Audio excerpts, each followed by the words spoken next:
বলছি তার আগে আপনাদের আমি জেনারেল ওয়েদারটা বলি। সেটা হচ্ছে যে এখনও পর্যন্ত আমাদের রিজিয়নে যে উইন্ড পাচ্ছি আমরা, সেটা হচ্ছে mainly westerly and north westerly wind, যেগুলো হচ্ছে আপনার রিলেটিভলি ওয়ার্মার এবং শুষ্ক। সুতরাং এই কারণে আগামী আপনার 3-4 দিন আমরা আমাদের এরিয়াতে ওয়েদার মেনলি ড্রাই থাকবে এবং বিভিন্ন জেলাতে হিটওয়েভ, সিভিয়ার হিটওয়েভেরও সতর্কবার্তা দেওয়া হয়েছে। তো অলরেডি আজকে 2:30-টের সময় যে আমাদের যে ম্যাক্সিমাম টেম্পারেচার আছে, তাতে যে রেকর্ড আমরা পেয়েছি, তাতে কলকাতাতে ম্যাক্সিমাম টেম্পারেচার 2:30-টের সময় যেটা রেকর্ড হয়েছে সেটা 43 ডিগ্রি। তারপর 43 ডিগ্রি মানে এই সিজনে এটাই হচ্ছে হায়েস্ট, এই সিজনে এটা হায়েস্ট। এবং শুধু তাই এই সিজনে না, গত 50 বছরেও এটাই হায়েস্ট হবে। কারণ লাস্ট যে আপনার 1980 সালে যে আমাদের রেকর্ড আছে 25শে এপ্রিল, দ্যাট ওয়াজ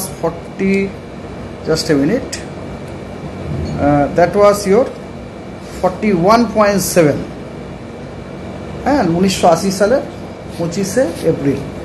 আর সেইটা আজকে সেটা হয়ে দাঁড়িয়েছে 43, এবং আশা করছি আমাদের ম্যাক্সিমাম টেম্পারেচার এবং 43 থাকবে, আজকে 43 থাকবে। তো সুতরাং 50 বছরে এটাই হচ্ছে highest maximum temperature recorded at Alipore observatory in the month of April.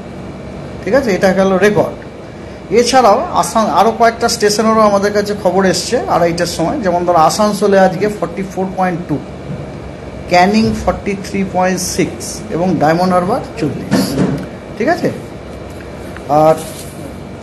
আর কিছু জিজ্ঞাসা? বৃষ্টির সম্ভাবনা 5 তারিখ থেকে, নট বিফোর 5th। 5 তারিখ থেকে বৃষ্টির সম্ভাবনা আছে। 43 এর আগে হয়েছিল, 1954 সালে হয়েছিল 25শে এপ্রিল, সেটা ছিল 43.3। বাট ইন এনি কেস এটা 43.3 হবে না আজকেরটা। মানে আমরা এটা এক্সপেক্ট করছি, যদি হয়ে যায় আলাদা কথা। আফটার অল নেচার তার নিজের মতো বিহেভ করবে। তো সাধারণত 2:30-টের সময় মধ্য গগনে সূর্য, তো ওই সময় টেম্পারেচার ম্যাক্সিমামটা অ্যাটেন্ড হয়, তারপরে সাধারণত বাড়ে না। সেই জন্য আমরা মনে করছি আজকের ম্যাক্সিমাম টেম্পারেচার কলকাতাতে, আলিপুরে 43 থাকবে। এই যে বললাম 5 তারিখের আগে বৃষ্টি নয়, অ্যাটলিস্ট 4 তারিখ পর্যন্ত যেমন চলবেই। হ্যাঁ, টেম্পারেচার আসানসোল 44.2, ক্যানিং 43.6, ডায়মন্ড হারবার 40.0। এই 4টেরই পেয়েছি আমরা 2:30-টার রেকর্ড। 40। আর এই যে 2 তারিখ মানে 4 তারিখের পর একটা ওয়েদার চেঞ্জ বলছেন, এই কদিন কোন কোন জেলায় সিভিয়ার হিটওয়েভ, এবং তারপর কমবে কেন? কারণ না, কমবে কেন মানে যেহেতু বৃষ্টিটা শুরু হবে সেজন্য কমবে, বৃষ্টিটা শুরু হবে। আর একটা ব্যাপার হচ্ছে যে টেম্পারেচারটা আপনাকে আমি বলছি, টেম্পারেচার হয়তো কাল থেকে আর অত বাড়বে না, বুঝলেন তো। কারণ একটা জিনিস হচ্ছে, জাস্ট এ মিনিট, এটা আমি দেখলাম, জাস্ট এ মিনিট, এটা হচ্ছে 3 তারিখ থেকে, মোস্ট প্রবাবলি ইট ইজ 3 তারিখ থেকে, জাস্ট এ মিনিট, 3 তারিখ থেকে আমাদের এরিয়াতে অ্যাকচুয়ালি স্ট্রেট ওয়ে নর্থ, হ্যাঁ ইয়েস একদম ঠিক, 1 মে থেকে 3 মে, বুঝতে পেরেছেন তো। 1 মে থেকে 3 মে ওই পিরিয়ডে অ্যাকচুয়ালি আমাদের রিজনে লো লেভেলে আমরা যে উইন্ডটা পাচ্ছি সেটা হচ্ছে মোটামুটি নর্দার্লি উইন্ড, মানে নর্থ থেকে আসছে। নর্থের তো টেম্পারেচার কমই থাকে, তো সেই কারণে আপনার কথা হচ্ছে যে টেম্পারেচার কিন্তু আর বাড়ার সম্ভাবনা কম আছে, বুঝতে পারছেন। বরং উত্তরবঙ্গতে আমি বলবো, উত্তরবঙ্গতে কয়েকদিন বাদে হয়তো টেম্পারেচার ফল করারও চান্স আছে আর কি। তো যেহেতু ওটা উত্তর দিক থেকে আসছে, তো প্রথমে ফলটা উত্তরবঙ্গতেই হবে, তারপরে ধীরে ধীরে তার ফলটা আমরা পাবো আর কি। মানে এটা কি 1 থেকে 3 তারিখের মধ্যে? হ্যাঁ, 1 থেকে 3 তারিখ ওই সময় আমরা আমাদের রিজনে নর্দার্লি উইন্ড পাচ্ছি আজকে ওয়েস্ট বেঙ্গলে। তো নর্দার্লি উইন্ড যখন আসছে ওয়েস্ট বেঙ্গলে ঢুকছে, প্রথমে কোথায় ঢুকবে? নর্থ বেঙ্গলেই ঢুকবে না? তো প্রথম আপনার টেম্পারেচারটা যে কমবে সেটা নর্থ বেঙ্গলেই কমবে, তারপর সেই এফেক্ট, কিন্তু সেই এফেক্টটা পেতে পেতে আমাদের এই 5 দিনটা পেরিয়ে যাচ্ছে। That I will not speak now, সেটা আমি পরে হয়তো 2 দিন বাদে হয়তো বলতে পারি, ঠিক আছে? এর ফলে ওয়েস্টার্লি উইন্ডটা কমবে, ওয়েস্টার্লিটা কমে, ইউ আর ভেরি রাইট, ওয়েস্টার্লিটা কমবে। ওয়েস্টার্লিটাই তো আপনার গরম এবং শুষ্ক না, ওয়েস্টার্লিটা কমবে, ঠিক তাই। তাহলে যে 8টা জেলায় অতি তীব্র তাপপ্রবাহের একটা সতর্কতা ছিল, ওই 8টা জেলায় আগামী কয়েকদিন কি অবস্থা? হ্যাঁ, আপনাকে এবার ডিটেলসে বলি, দাঁড়া। তো ডিটেলস প্রথম আছে দক্ষিণবঙ্গ ধরে নেওয়া যাক। দক্ষিণবঙ্গেতে আমি আপনাকে যেটা বললাম, টিল 4th মে কোনো জেলাতে কোনো বৃষ্টিপাত নেই দক্ষিণবঙ্গেতে, একদম ড্রাই।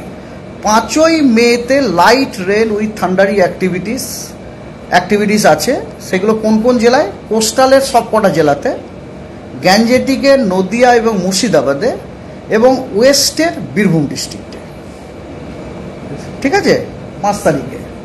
6 তারিখে লাইট টু মডারেট না, মানে আর একটু মাঝারি ধরনের বৃষ্টি, মানে লাইট বৃষ্টিটা একটু বাড়ার সম্ভাবনা আছে 6 তারিখে উইথ থান্ডার অ্যাক্টিভিটিস সব কটি ডিস্ট্রিক্টে। 6 তারিখে কিন্তু আমরা পশ্চিমবঙ্গের সব কটি জেলাতেই light to moderate rain with thundery activities আশা করছি। কলকাতা সহ ওটা পশ্চিমবঙ্গ যখন বলছি ইজ আন্ডারস্টুড না, Kolkata. I did not to tell specifically for Kolkata.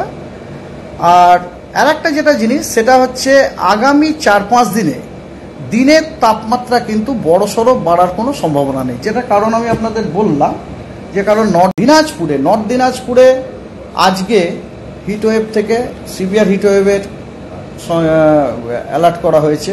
আর জলপাইগুড়ি এবং কোচবিহারে হট এবং হিউমিড ওয়েদারের সতর্কবার্তা দেওয়া হয়েছে আজকে, ঠিক আছে? তো রবিবার থেকে যে বৃষ্টি হবে, বৃষ্টিটা কতদিন চলবে? মানে বৃষ্টির পর কি পরিস্থিতি স্বাভাবিক হবে? তাপমাত্রা কমবে, অস্বস্তি না, কমবে? কিছুটা তো অস্বস্তি কম। ওই বৃষ্টিটা শুনুন, ওই যে বৃষ্টিটা 5 তারিখ থেকে শুরু হবে, 5 তারিখে তো কয়েকটি জেলা 5 তারিখ থেকে শুরু হবে, ওটা হয়তো খুব বেশি হলে যতদূর মনে হয় 2-3 দিন হয়তো চলবে, 5, 6, 7, 8, তারপরে আবার আপনার গরম পড়বে। তারপরে ব্যাপারটা হচ্ছে শুনুন, মে মাসও তো হট সিজন না, সো মে মাস also we can expect heat wave and all other thing. দেখুন, এপ্রিল মাসে আমাদের এত প্রবলেমটা হলো কেন? প্রবলেমটা এমন নয় যে এপ্রিল মাসে আমরা গরমে অভ্যস্ত নেই, আমাদের প্রবলেমটা হলো এইটাই যে কয়েকটা দিন গরমের পর আর থান্ডারস্টর্মটা হচ্ছিল না। কয়েকটা দিন গরমের পর যদি থান্ডারস্টর্মটা হয়ে যেত তাহলে আমাদের এত দুশ্চিন্তার কারণ হতো না। তো থান্ডারস্টর্মটা হচ্ছিল না, আর থান্ডারস্টর্মটা না হওয়ার কারণ হচ্ছে আমাদের লো লেভেলে জলীয় বাষ্প পাওয়া যাচ্ছিল না। আর লো লেভেলের জলীয় বাষ্প না পাওয়া যাওয়ার কারণ হচ্ছে বে অফ বেঙ্গলের যে অ্যান্টিসাইক্লোন সেটা সেট হচ্ছিল না। সেটা কিন্তু এখনও ঠিকঠাক সেটিং নয়, টু স্পিক ফ্র্যাঙ্কলি। ওটা সেটিং হচ্ছে ধীরে ধীরে, এবং সেটা সেট না হওয়ার কারণটা হচ্ছে, যেটা আমি এর আগে কয়েকবার বলেছি, সেটা হচ্ছে মিড ল্যাটিটিউডের যে সার্কুলেশনটা আছে, বায়ু প্রবাহ যেটা আছে, সেই মিড ল্যাটিটিউডের বায়ু প্রবাহটি আমাদের ট্রপিক্যাল কান্ট্রির বায়ু প্রবাহটিকে ভয়ঙ্কর রকমভাবে প্রভাবিত করেছিল। এখন আমরা আশা করছি যে, কথা হচ্ছে যে এখনো পর্যন্ত আমরা সেরকম কিছু দেখছি না, তবে সাধারণত যদি ওদিক থেকে আসে কিছু, মানে ওগুলো তো শুরু হয় পশ্চিম দিক থেকে, হ্যাঁ, ওদিক থেকে যদি আবার কিছু আসে তখন কিন্তু আবার এরকম প্রভাবিত করতে পারে। অ্যাকচুয়ালি কি বলুন তো, এই যে প্রভাবিতটা অনেক সময় না প্রভাবিত মানে এক রকমের ইন্টারাকশন। এই ইন্টারাকশনটা যদি ফেভারেবল ভাবে হতো তাহলে কিন্তু আমরা খুব ভালো রেনফল পেতে পারতাম এবং টেম্পারেচারও ডাউন হতো, কিন্তু দুর্ভাগ্যবশত ইন্টারাকশনটা ফেভারেবল হয়। ইন্টারাকশন যদি ফেভারেবল হয়ে যেত, ইন্টারাকশন ফেভারেবল হয়েছে কোথায় বলুন তো? বাংলাদেশের পূর্ব দিকটাতে, ওখানে কিন্তু ইন্টারাকশনটা খুব সুন্দর ফেভারেবল হয়েছে। ওই দিকের একটা আপনার সিস্টেম রয়েছে, এবং সেই সিস্টেমটা বে অফ বেঙ্গল থেকে ময়েশ্চার পুরো টেনে নিয়ে ওই দিকে দিচ্ছে। বাংলাদেশের পূর্ব, নট পশ্চিমের দিকে কিন্তু আমাদেরই মতো অবস্থা, ওখানেও কিন্তু বৃষ্টিপাত অত কিছু নেই।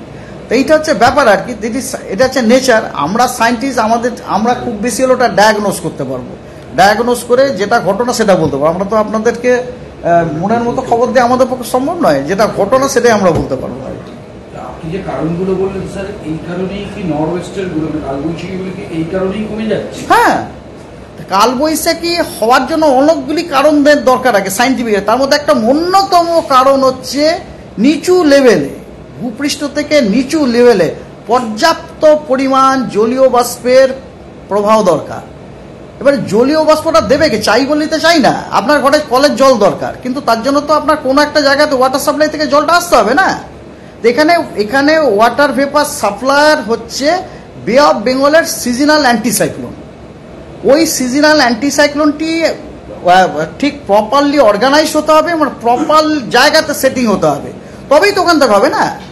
মনে করুন আপনার কর্পোরেশনের যে পাম্পটা আছে মেইনলি, সেটা যদি বহু দূর থাকে, তাহলে কি আপনি আপনার ঘরে কি আপনি আপনার ডিজায়ার্ড প্রেসার লেভেলে কি জল পাবেন? পাবেন না, না।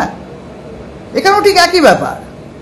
এই বে অফ বেঙ্গলের অ্যান্টিসাইক্লোন হচ্ছে আপনার ওই পাম্প রিজার্ভার। এবার সেই রিজার্ভারটাকে খুঁজেই পাওয়া যাচ্ছে না, কোথায় কিভাবে যে আছে, মানে it is very difficult for us. এটা হঠাৎ সরে গেল কেন? এই যে একটু আগে বললাম আপনাকে, মিড ল্যাটিটিউড বেল্ট মানে 35 ডিগ্রি থেকে 55 ডিগ্রি যে ল্যাটিটিউডাল বেল্ট, ওটাকে বলে মিড ল্যাটিটিউড। ওই বেল্টেরও তো একটা বায়ু প্রবাহ আছে নিজস্ব। ওই বায়ু প্রবাহ চলছে 24 ঘন্টা 365 দিন। আমাদের ট্রপিক্যাল কান্ট্রিরও বায়ু প্রবাহ চলছে, এবং ওদের মধ্যে কিন্তু কোনো দেয়াল নেই, ওদের মধ্যে সতত ইন্টারাকশন হয়, এবং সেই ইন্টারাকশনটা যদি ফেভারেবল হয় তাহলে আমরা অনেক সময় খুব ভালো বৃষ্টি পাই। এখানে কি হয়েছে, ফেভারেবল হয়নি। এটা কি করেছে, ওরা এমনভাবে প্রভাবান্বিত করেছে যে আমাদের বে অফ বেঙ্গল থেকে যে বে অফ বেঙ্গলের অ্যান্টিসাইক্লোন সেটা হতে পারেনি। আর কোথাও যদি কখনো সেটা হয়েওছে, ওর ফ্লোটা আমাদের দিকে আছে, ওটা সরিয়ে দিয়ে আপনার বাংলাদেশ ওইদিকে চলে গেছে, সরিয়ে দিয়েছে, জাস্ট সরিয়ে দিয়েছে। আমরা প্রতিদিন চারটা দেখে আমি নিজে নিজে বুঝতে পারি যে এই জিনিসটা হচ্ছে আর কি, বুঝতে পেরেছেন তো? কলকাতা সহ আশেপাশে তাপমাত্রাটা আরেকবার বলি। কলকাতারই আছে তো এখন, কলকাতা যেটা এখন যেটা, হ্যাঁ কলকাতাটাই পেয়েছি। আলিপুরেরটা 43 আড়াইটের সময় যে ম্যাক্সিমাম টেম্পারেচার রেকর্ড হয়েছে, ম্যাক্সিমাম টেম্পারেচার থার্মোমিটার যেটা রেকর্ড হয়েছে সেটা 43 ডিগ্রি। আর আসানসোল হচ্ছে 44.2, এবং ক্যানিং 43.6, এবং ডায়মন্ড হারবার হচ্ছে 40.0। গ্যাঞ্জেটিকে নদিয়া এবং মুর্শিদাবাদে, এবং ওয়েস্টের বীরভূম ডিস্ট্রিক্টে। ঠিক আছে, 5 তারিখে।